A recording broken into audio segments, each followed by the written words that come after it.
बुढ़ापे में काया, अंधेरे में छाया, अंत समय में माया कभी काम नहीं आती। नमस्कार दोस्तों, कैसे हैं आप लोग? मैं तो एकदम बढ़िया। आप बताइए, आप कैसे हैं? कुछ लोग के प्रश्न होते हैं कि भगवान की प्राप्ति कैसे की जाए। कुंती ने भगवान से ये मांगा था कि मुझे दुख हमेशा मिलता रहे ताकि मैं आपको भूल ना पाऊँ। और महाराज पृथु ने ये बोला था कि हे प्रभु, मेरे 10,000 कान दे दीजिए ताकि मैं उनसे आपका गुणगान सुन सकूं। और भक्त प्रहलाद ने भगवान से मांगा था कि हे भगवान, मुझे मेरी इच्छाएं, मांगने की इच्छा ही ख़त्म कर दीजिए ताकि मेरी कोई इच्छा ही ना रहे, आपके सिवा मुझे कुछ ना दिखे। तो कहते हैं ना कि अपनी इच्छाओं को कंट्रोल में करो, अपनी इच्छाओं को वश में करो, आपको भगवान की प्राप्ति हो जाएगी। एक बार की बात है कि गुरुकुल में एक गुरुजी रहते हैं, उनके सारे शिष्य होते हैं, वो ध्यान में लगे रहते हैं। तो सारे शिष्य जो होते हैं वो कुछ ना कुछ बोलते रहते हैं, लेकिन गुरुजी एकदम मौन और शांत रहते हैं। तभी एक उसमें से शिष्य होता है, कहता है गुरुजी, हम तो कुछ ना कुछ भगवान से मांग लेते हैं, मांगते रहते हैं, अपनी प्रार्थनाओं में वो चीज़ बोलते हैं, लेकिन आप एकदम मौन क्यों रहते हैं? आप भगवान से कनेक्ट कैसे करते हैं? गुरुजी उस पर मुस्कुराए, कहे कि मैं तुम्हें एक कथा सुनाता हूँ, मेरी ये आँखों देखी है, जो मैंने महसूस किया उसके बाद मैं ऐसा हो गया हूँ।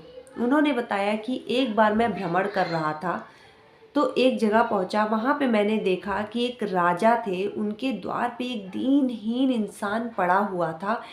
उसका लग रहा था कि उसके शरीर में उसने कितने दिनों से भोजन नहीं किया है और आज मरा कि कल मरा, उसकी अवस्था बहुत ही ज़्यादा बुरी थी।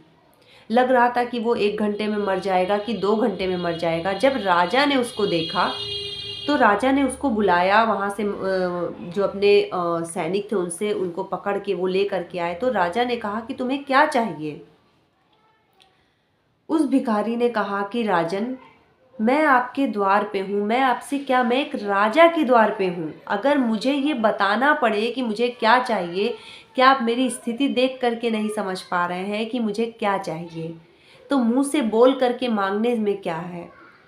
आप मुझे देखकर खुद ही समझ जाइए ना राजन कि मैं क्या चाहता हूँ।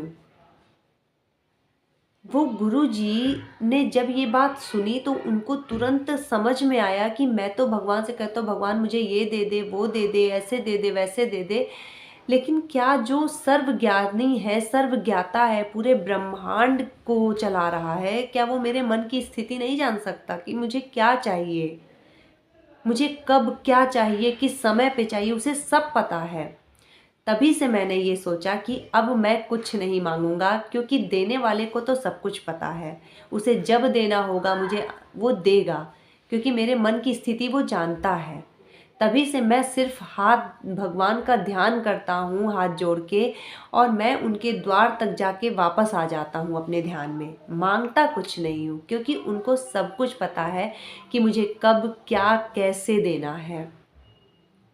तो आपको भी अगर भगवान की प्राप्ति करनी है तो मांगिए मत उनसे, सब कुछ उन पे छोड़ दीजिए, सिर्फ उनका ध्यान करिए, क्योंकि वो जो देंगे ना, वो आपकी सोच से परे देंगे। मिलते हैं आपसे नेक्स्ट कहानी के साथ। जुड़े रहिएगा आप मेरे साथ। चैनल को ज़रूर सब्सक्राइब कर लीजिएगा, बेल आइकॉन को प्रेस कर लीजिएगा ताकि जो भी नोटिफिकेशन हो वो समय से मिल जाए। नमस्कार, जय श्री राम।